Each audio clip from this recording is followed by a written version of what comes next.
Белгілі жазушы, тарихи зерттеуші Жәди Шәкенұлы құйрық майдың қандай ауруларды емдейтінін, оның қандай дертке шипа екенін айтып берді. Сіздермен бірге дертке шипа арнасы. Біздің арнамызды қолдап, осы видеоға лайк баса кетіңіз. Алдымен ол көшпелі қазақтардың құйрық майды қалай пайдаланғанын айтып берді. Балалық және жеткіншек шағым. Алтай тауы және Қытайға қарасты Қытай тауының теріскей беткейінде өтті. Қой баққан малшыларды, түйенің будасын жетелеген малшыларды көрдім. Далада киіз үй тігіп, көктеу, күзеу, қыстау, жайлаудың не екенін біліп өстік. Соның арқасында құйрық майды қалай пайдаланғанын білемін. 1983 жылы мен 16 жаста едім. Осы уақытта әке-шешем қазақ елшілеріне баратын еді. Сонда оларға құйрық май қосып дәрі жасап беретін еді. Қазақстан және Евразия жазушылар одағының мүшесі Жәди Шәкенұлы құйрық майдың қалай пайдаланылатыны және одан қандай дәрі жасалатынын түсіндірді. Дәрінің қалай жасалатынына тоқталар болсақ, сынаптың 2 тамшысына тең келетін 2 құйрық майдың тамшысын 2 үлкен қасықты араластырып әбден ерітеді. Мұны қазақтар өлтіру дейді. Бұл дәрі арқылы теміреткіні, ішкі қотырды, күйдіргіні және тағы да басқа сол сияқты қотырлардың түрін емдеу үшін пайдаланылған дейді жазушы.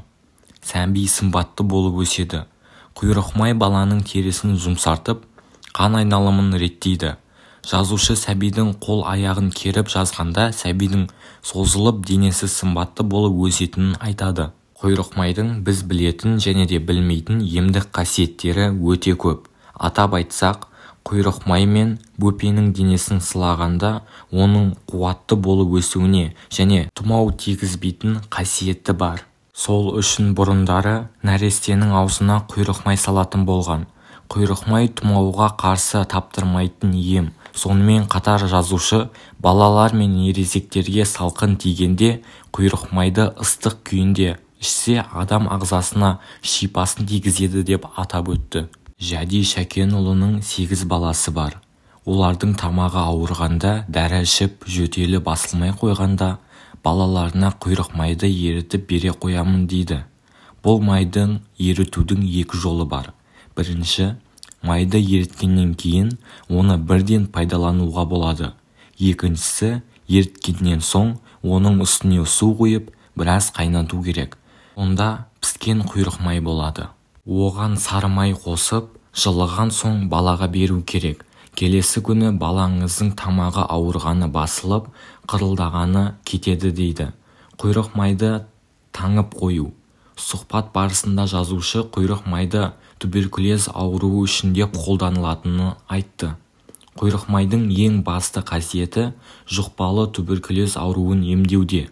Ашытылған қымыз ішіне құйрық майды сәл араластырып, май қымызға сіңген соң сап-сары қою түсті болады.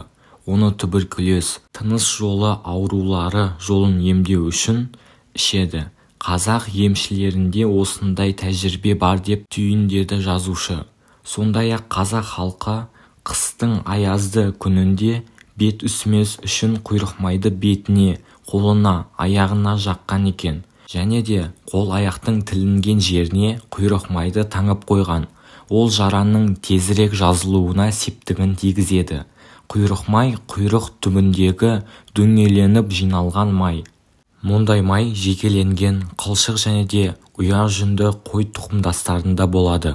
Еділбай қойы, сараджы қойы, дегерес қойы, ұяң жүнді қой, гисар қойы сияқты қой тұқымдастарында болады. Құйрық майды Орта Азия халқы түрлі тағамдарды дайындағанда қолданады. Әрбір қазақтың үйінде құйрық майдың бар екеніне сенімдіміз. Ем болсын.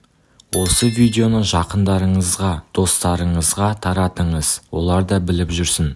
Келесі видеода кездескенше сау саламатта болыңыздар. Ауырмаңыздар. Сіздермен бірге болған дертке шипа арнасы.